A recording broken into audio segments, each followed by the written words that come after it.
Okay, let's play another one.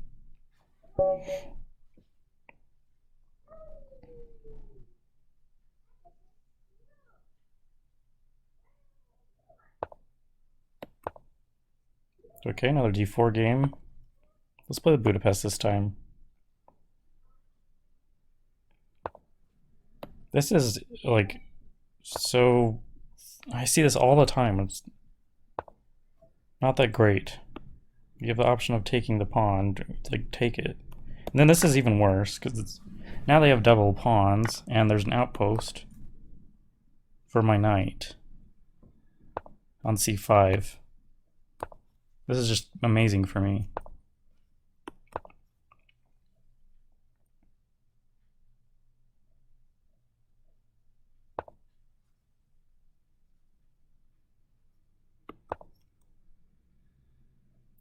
Is this some kind of theory? I've played the Budapest so many times that I've never seen this before. I've never seen this line before. So I have no idea what's going on.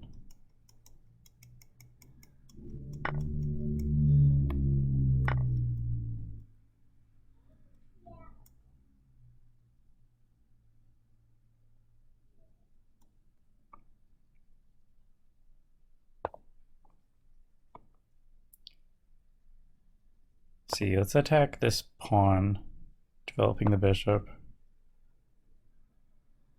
And castle.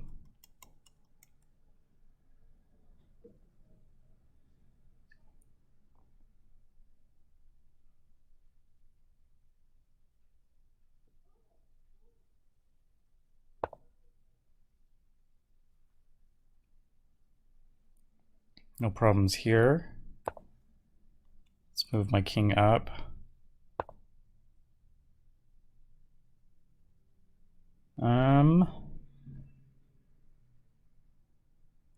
What's the plan? How am I going to continue my attack?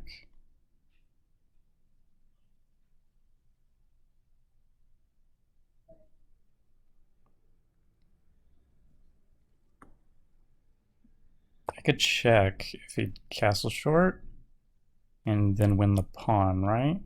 I don't think my queen's going to get trapped.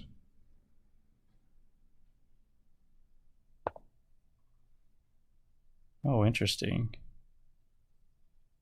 Because this just wins an exchange.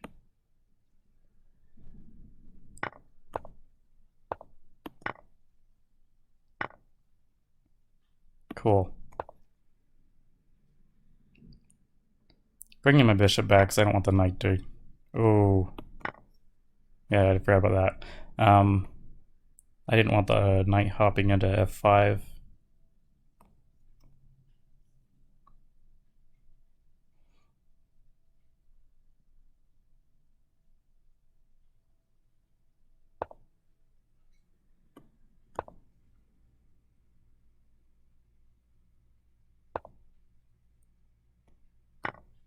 Let's open things up for my rook. Just try and open the position a little. Not the easiest pawn to defend, actually.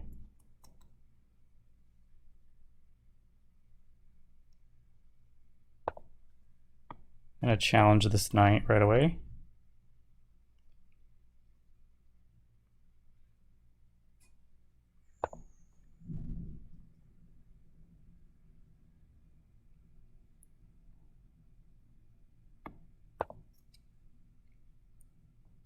And we'll just have this rook assigned to defending both pawns. Okay, that's going nowhere.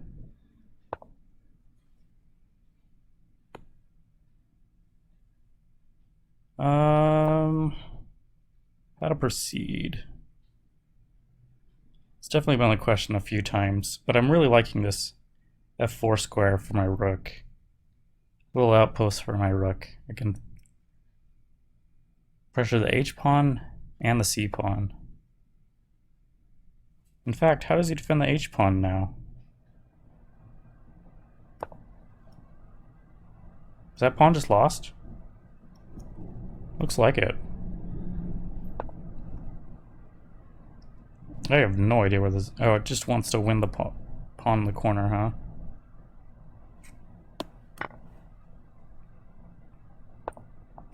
Okay, if I push it up, gives them quite the outpost. If well, yeah, I'm gonna do that. I'm gonna push it up.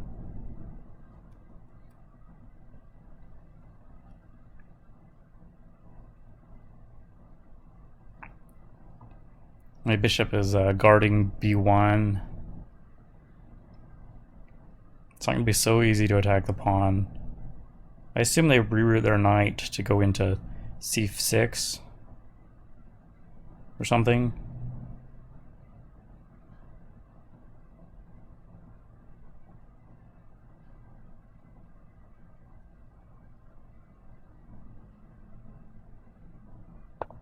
Somehow.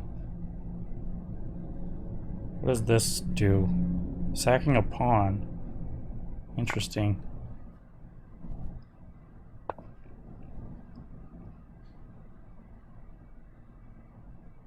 Interesting.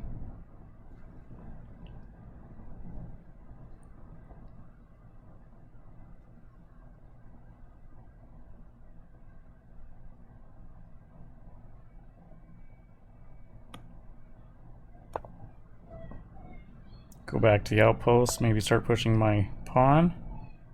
Okay, so they want to challenge that pawn, obviously. On b6, yeah. That's why they had to do that rook maneuver, just to avoid my bishop.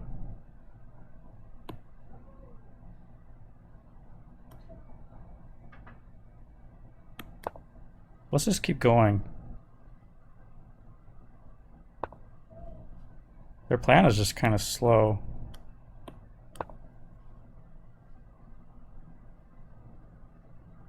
Too slow.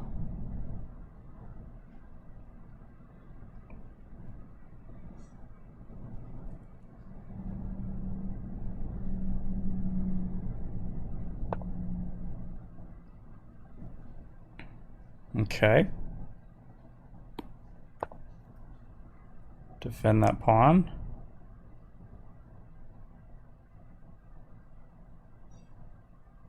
I could start running up the A pawn now. Somehow.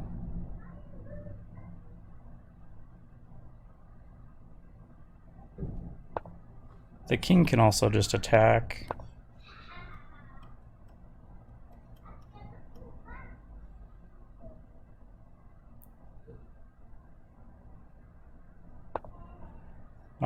Should we just trade everything? I think so. I think it's just winning.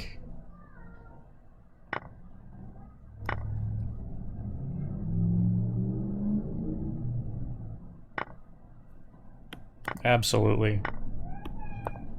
Absolutely. I'm not actually attacking the bishop or anything. I'm just going for raising this pawn up.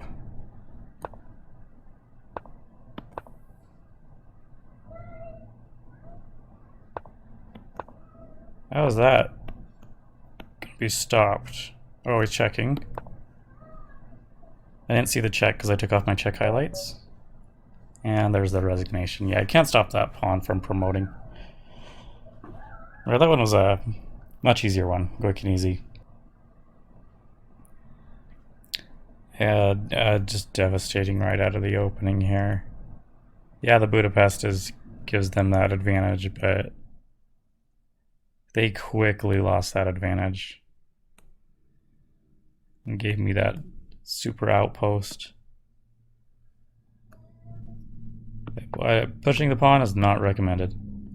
It's not a good way of handling the Budapest at all.